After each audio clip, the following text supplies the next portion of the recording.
புது வீடு கட்டுறேன். என்ன டைல்ஸ் போடலாம்? ஹர்ஷா டைல்ஸ் வாங்க. இது ஆர்டினரி இல்ல, எக்ஸ்ட்ராஆர்டினரி. ஹர்ஷா டைல்ஸ்.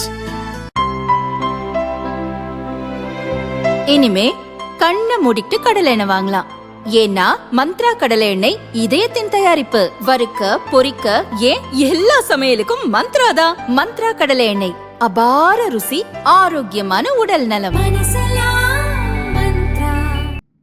நாட்டின் தலைமை தேர்தல் கமிஷனராக இருப்பவர் ஞானேஷ்குமார் பீகார் மாநில சட்டசபை தேர்தலுக்கு முன் எஸ்ஐஆர் எனப்படும் வாக்காளர் தீவிர சிறப்பு திருத்த பணியை மேற்கொள்ள உத்தரவிட்டார்.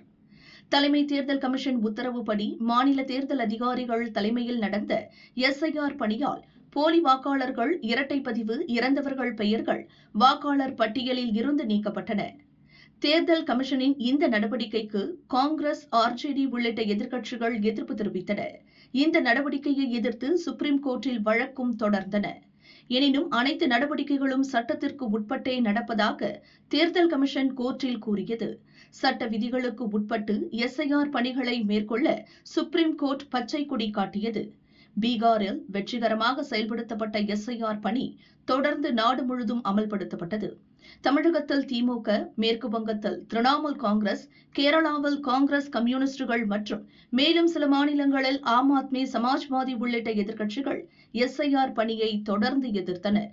தலைமை தேர்தல் கமிஷனர் ஞானேஷ்குமார் மத்தியில் ஆளும் பாஜகவுக்கு சாதகமாக செயல்படுவதாக நேரடி குற்றச்சாட்டுகளை முன்வைத்த மேற்கு வங்க முதல்வர் மம்தா பானர்ஜி எஸ்ஐஆரை எதிர்த்து சுப்ரீம் கோர்ட்டில் வழக்கு தொடர்ந்து தானே முன்னின்று வாதாடினார்.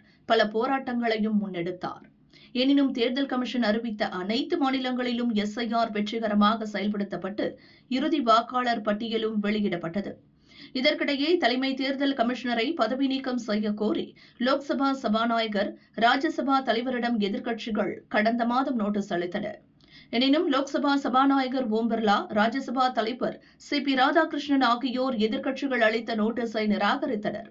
இந்நிலையில் காங்கிரஸ் எம்பிக்கள் 27 பேர், திமுக, திரிணாமுல் காங்கிரஸ் எம்பிக்கள் என எதிர்க்கட்சிகளைச் சேர்ந்த மொத்தம் 73 ராஜ்யசபா எம்பிக்கள் கையெழுத்திட்ட நோட்டீஸ் ராஜ்யசபாவில் மீண்டும் தாக்கல் செய்யப்பட்டுள்ளது. பிரதமர் மோடி தேர்தல் கமிஷன் விதிகளுக்கு மாறாக நடந்து கொள்கிறார்.